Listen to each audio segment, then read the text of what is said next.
I've said it in other videos in the past, but I really value my academics. I'm a sophomore in high school and I take mostly AP and honors classes. I think it might be in my genes to kind of try hard in school, and I'm kind of a teacher's pet.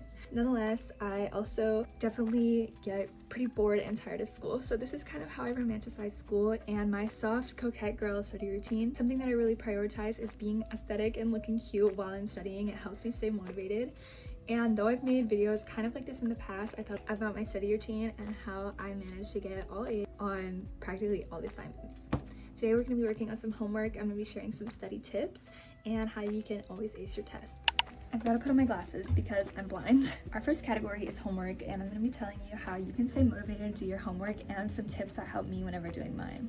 What I have to work on right now is my AP World History homework. It is Unit 7, Topic 6, if you're also taking AP World History.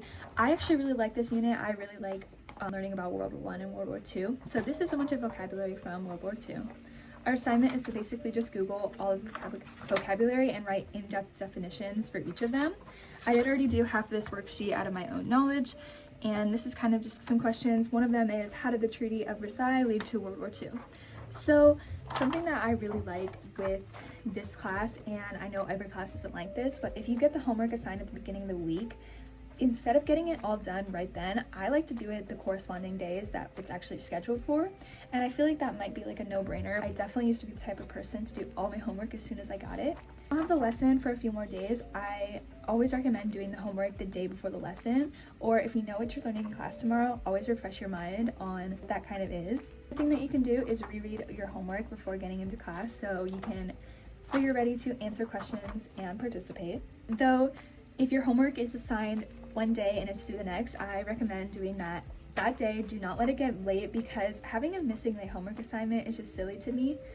It doesn't really take that much effort, and even if you have a ton, you can easily, if you lock in, you can easily get them done in a reasonable amount of time, and then your grades won't be affected. Something that I do to stay motivated whenever I'm doing my homework is, one, think about my grades and think about my final averages. I think in this class right now I have like a 98%, and even though missing this one homework assignment would not necessarily affect that, it could still make me go down to a 97, and I would much prefer have a 98, you know? Another thing is, if I put myself in the habit of not doing this homework assignment because I don't really want to, I could easily end up doing that all my homework assignments, and then my average could go many points down. Next thing I do to stay motivated, I love listening to podcasts while I work. I know for some people it might be distracting, so if you're a more kind of like a music type of person, I think that's still great. I know a lot of people struggle with non-instrumental music. If you want to listen to instrumentals, I bet that's a great way, and it works for a lot of people. For me personally, I get super bored, so I tend to listen to podcasts. Sometimes if it's a topic I'm super interested, I'll listen to a podcast about what I'm learning. But I also really like Rotten Mango and Her True Crime podcast. I like Eleanor Neal, Her True Crime podcast. I really like some architecture podcasts. I cannot really think of their names. I'm kind of yapping now. I'm just gonna get started on my homework. I'm going to elapse how long it takes me, so I can like kind of tell you guys how I lock in using like podcasts and that future good grade motivation to get my homework done fast. Okay, so I'm starting at 6:43, and we'll see how long this takes me to do. I'm gonna put in my AirPods and listen to my podcast, and we will see.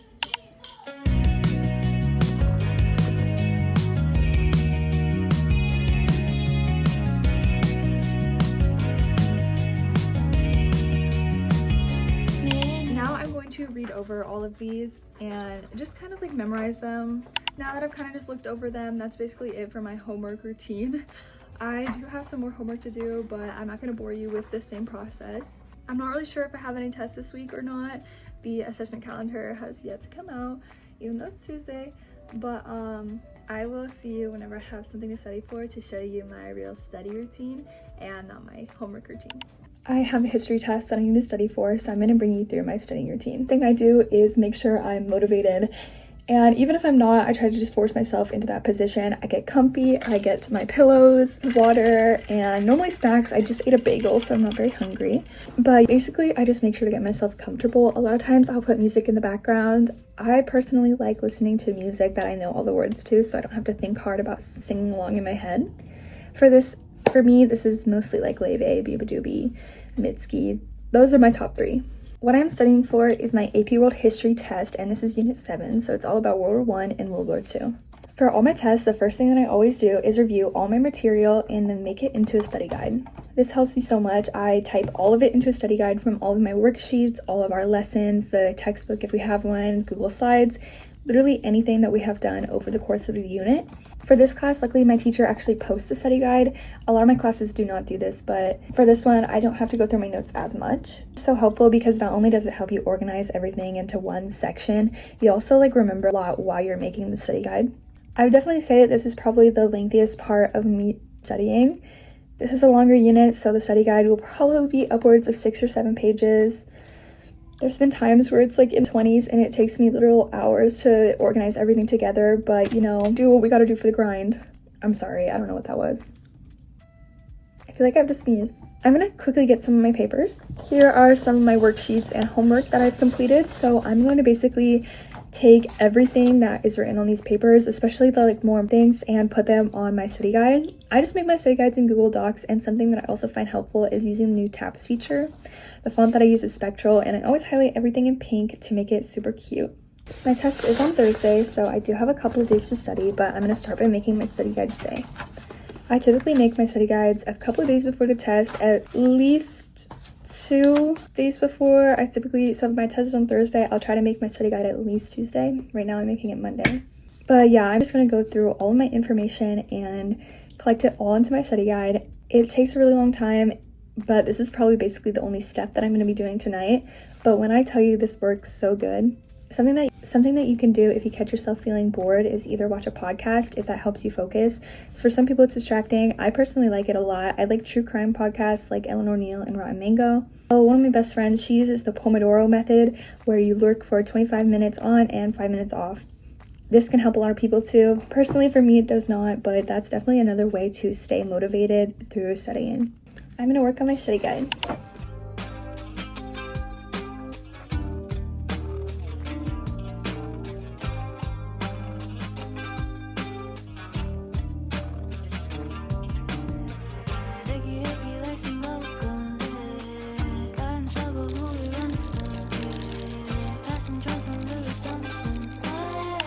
For the second half of this video, I stopped recording in between my studying because it was getting distracting. That's another thing. Make sure that you eliminate all your distractions whenever you're trying to study, such as shutting off your phone or focusing on one thing, which is either your studies or the music that you're listening to, your podcast, etc. After I finish gathering all my information on my study guide, I take all of that information and go in an app on my iPad called Notability. In Notability, I separate my document into sections where I then initially write the things that I'm unsure of, but if you have time, it's incredibly helpful to write down everything that you wrote down in your study guide. Writing down something physically, well, I guess I'm doing it digitally, but literally writing with your hand and not typing does wonders for remembering and helps your cognitive ability. I don't really know. Ignore that I'm kind of dressed up right now. I just had to record an application. But after I'm finished, step 3 is to review all of what you've written down. I know you already just reviewed it by writing down everything in Notability, but a quick read through will not do you any harm. This helps me remember it and make sure that I'm not missing any topic. After that, I like to take practice tests online. You can easily Google your topic and then practice test after it, especially if you're taking an AP class like I am. There's already ones made, but say you're taking it on an algebra topic, there's bound to be ones out there that you can use. If you can't find anything, you can also make ones using things like Quizlet, Quizzes, and even just other quiz making study software. I personally love Quizlet. Quizlet's really good for vocabulary. I didn't really talk about it in this video just because it didn't pertain to the subject that I'm studying, but if I have something like a vocabulary test, making flashcards with Quizlet is definitely a huge help. You can also import your study guide into ChatGPT and ask it to study you based on your information, but that's not always the most reliable because sometimes ChatGPT just lies for fun. AI is definitely not the most reliable resource, and throughout your studying, you should only use it to test you or quiz you. Do not use it to check your information or generate your study guides because it's mostly wrong. It's also better and you'll get a better grade if you just do it yourself. After I take practice tests, I go once again and study all the material. This concludes my study method. I make sure to then distance myself from the material for a day. It doesn't have to be a full day, but a couple hours or at least an evening. Say I finish studying at 5 p.m. and my test is at noon tomorrow. I don't study in the morning, I don't study at school, I don't do any of that because getting it off your mind actually helps. Believe me, it's weird, but it works. And that's basically my study method. I really hope this helped you, and thank you for watching this video. I have other academic videos that you can also check out. this is how I get all A's, and I ended up making I'm recording this afterwards, and I ended up making a 102 on that test. With all that being said, no matter what your grades are, that doesn't really matter. This is just how I personally study because I like to perform well in school, but if that's not your thing, that's okay. It does, and I don't want to shame you for that or make you feel bad for not studying the way that I do. Honestly, the way that I study sometimes can be unhealthy and unrealistic, so if you want to take breaks or do less than I do, that's perfectly okay. But thank you guys so much for watching this video, and I'll see you in the next one.